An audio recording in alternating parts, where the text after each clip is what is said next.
How do we start adding nutrient density to our meals?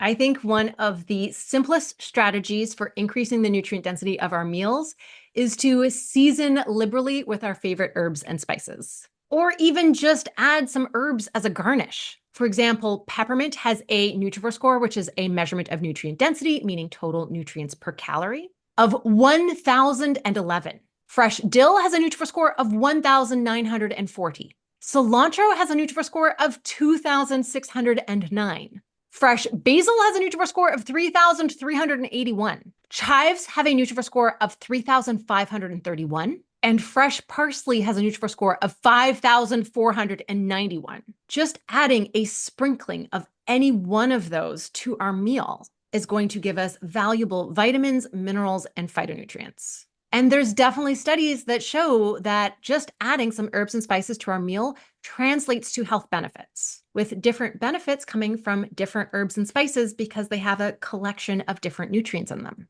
For example, adding cinnamon can improve insulin sensitivity. Ginger is great for nausea and vomiting. And rosemary has been shown to improve memory and sleep quality, while also lowering anxiety and depression. So whatever herbs and spices you like, those are the best ones to use. And this is a great excuse to go grab those bottles of herbs and spices that are just sitting in the back of the cupboard.